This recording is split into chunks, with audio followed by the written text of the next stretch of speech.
Hello à tous et bienvenue dans ce nouvel épisode de la Bold Academy. Aujourd'hui, nous allons voir ensemble comment construire un site e-commerce clean en B2C. Quand tu as un site e-commerce à destination de particuliers, tu as des obligations légales à respecter qui visent principalement à protéger le consommateur.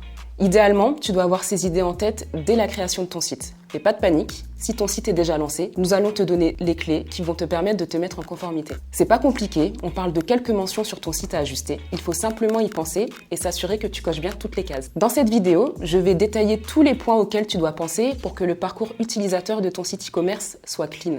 On va voir ça comme une checklist, étape par étape, du point de vue d'un utilisateur, de la simple visite de ton site à la finalisation d'une commande. C'est parti!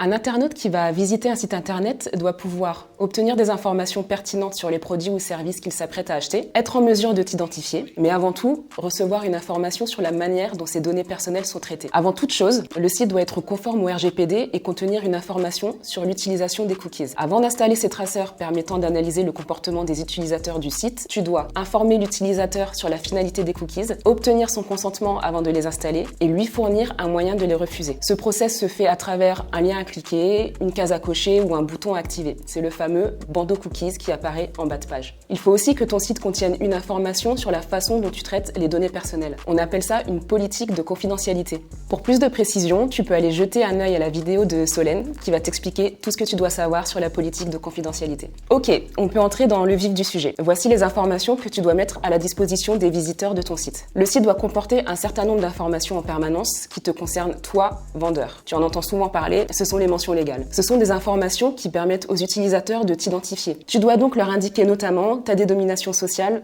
et ton adresse. Les autres informations que tu dois leur indiquer sont là. Tu dois aussi permettre à tes clients d'accéder à tes conditions générales de vente. Elles incluent notamment les conditions de livraison et l'existence d'un droit de rétractation au profit de ton client. Ce droit de rétractation signifie que ton client a 14 jours pour changer d'avis. Les mentions légales et les CGV sont des informations qui doivent figurer en permanence sur ton site internet. Garde à l'esprit que l'utilisateur ne doit pas galérer à trouver ces informations. Le plus simple, c'est donc de les insérer en bas de page grâce à un lien accessible depuis toutes les pages du site. On passe ensuite aux informations liées aux produits ou aux services vendus sur le site. Là, c'est plus simple. J'imagine que tu as déjà fait du shopping sur Internet. Les informations que je vais te donner vont donc te sembler logiques. Un utilisateur qui fait du shopping sur Internet, que ce soit pour un produit ou un service, doit connaître les caractéristiques de ce qu'il est sur le point d'acheter. Tu dois donc lui fournir une photo du produit et lui indiquer toutes les caractéristiques essentielles du produit ou du service, comme le prix, la couleur, la taille et les modalités du service. Les informations que tu donnes à l'utilisateur portent sur les caractéristiques essentielles du produit ou service que tu proposes. Elles ne seront donc pas toujours les mêmes. Pour des vêtements, par exemple, tu vas notamment indiquer la matière et la couleur. Pour du vin, tu vas notamment indiquer la provenance. Pour une prestation de service, tu vas indiquer si le prestataire est professionnel ou particulier. Si ton activité porte sur des produits spécifiques, il faudra que tu t'assures qu'il n'y a pas de mention obligatoire supplémentaire. Tout ça, ce sont les informations de base que tu dois absolument mettre en évidence sur ton site si tu veux que ton parcours utilisateur soit clean.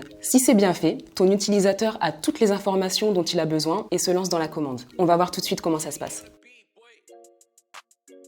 Passer commande sur un site internet, c'est un acte anodin du quotidien pour de nombreux internautes. Mais pour l'éditeur d'un site, il s'agit de créer une expérience utilisateur simple et clean. Au plus tard, au début du processus de commande, tu dois informer l'utilisateur lisiblement sur les moyens de paiement que tu acceptes et les éventuelles restrictions de livraison. Pour les moyens de paiement acceptés, tu peux par exemple insérer des logos. Maintenant, l'utilisateur a sélectionné et mis le produit dans son panier. Pour être sûr que ton expérience utilisateur est conforme, garde à l'esprit qu'une fois qu'il a sélectionné les produits qu'il souhaitait commander, l'utilisateur doit cliquer au moins 2 fois avant de valider définitivement sa commande. C'est l'exigence du double clic. Suite au premier clic, l'utilisateur doit pouvoir prévisualiser sa commande et la modifier s'il le souhaite. Suite au deuxième clic, l'utilisateur valide définitivement sa commande. Ici, tu dois lui préciser qu'il s'apprête à passer une commande avec obligation d'achat. En pratique, tu insères un bouton commande avec obligation d'achat ou toute autre formulation sans ambiguïté comme valider et payer. C'est à ce moment que tu dois faire accepter tes CGV. Ce que l'on te conseille, c'est simplement d'insérer une case à cocher. Comme je te le disais, après le double clic, la commande est confirmée. On entre donc directement dans la dernière phase de l'expérience utilisateur qui se passe après la confirmation de la commande.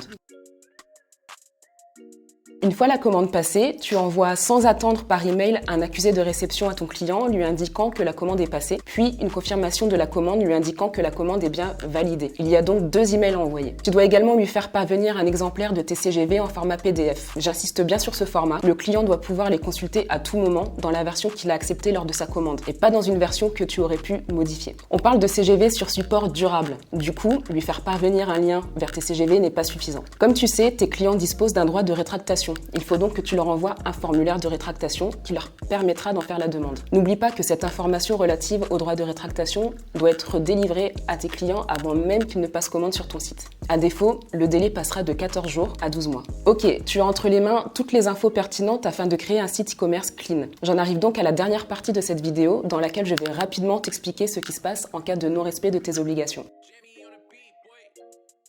Des sanctions sont évidemment prévues par la loi en cas de non-respect des obligations d'information qui te sont imposées. La DGCCRF entre en général en action suite à une plainte d'un consommateur qui estime qu'il n'a pas reçu le niveau d'information suffisant. Mais pas de panique, en cas de manquement mineur, la DGCCRF sanctionne très rarement, pour ne pas dire jamais, de façon immédiate, l'exploitant d'un site qui ne serait pas conforme. En général, la DGCCRF t'invite dans un premier temps à te mettre en conformité avec les obligations légales relatives à l'information du consommateur ou aux étapes obligatoires de son parcours. Évidemment, si tu ne te mets pas en conformité après une première injonction, la DGCCRF n'hésitera pas à t'infliger des amendes plus ou moins importantes. Pour te donner un exemple, Airbnb a déjà été condamné à verser une amende de 300 000 € par la DGCCRF pour défaut d'information suffisante du consommateur, notamment sur son droit de rétractation.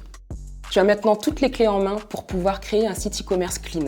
N'oublie pas que ce que tu dois garder en permanence à l'esprit, c'est que le plus important est de délivrer une information claire et facilement accessible à tes clients afin de créer l'expérience utilisateur la plus intuitive possible. N'hésite pas à poster des commentaires sous la vidéo ou à contacter Bold directement si tu as la moindre question. Et si tu veux t'assurer de voir les prochaines vidéos sur la chaîne, n'hésite pas à t'abonner. À bientôt pour une nouvelle vidéo Bold Academy!